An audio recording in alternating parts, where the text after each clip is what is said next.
ناصر صدر.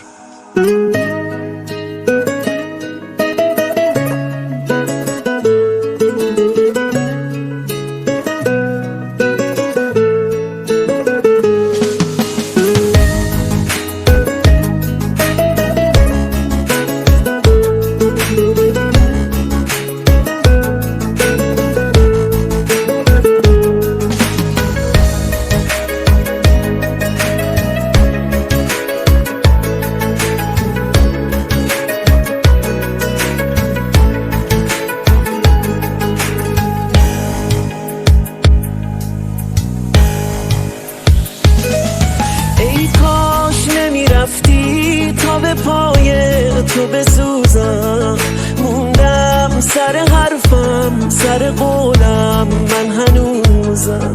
هیچ وقت نمیخواستی که بمونی تا بمونم، هیچ وقت نمیذاشتی همه حرفا تو بدونم.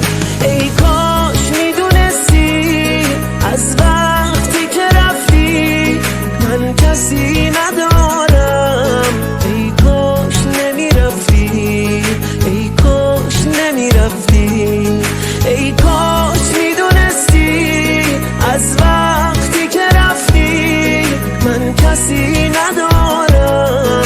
ای کاش نمیرفتی، ای کاش نمیرفتی.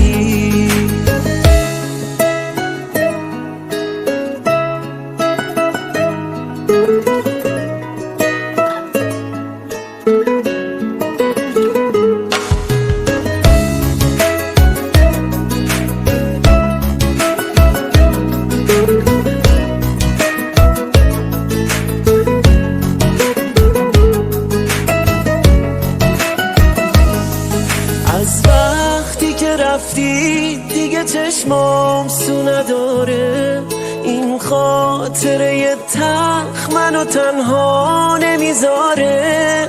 خیلی سوت و کوره خونه بی تو گل نازم، من فکر نمی کردم توی این بازی ببازم.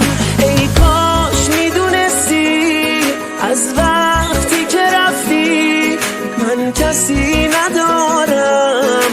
ای کاش نمیرفتی، ای کاش نمیرفتی، ای کاش میدونستی از وقتی که رفتی من کسی ندارم. ای کاش نمیرفتی، ای کاش نمیرفتی، ای کاش نمیرفتی، ای کاش نمیرفتی.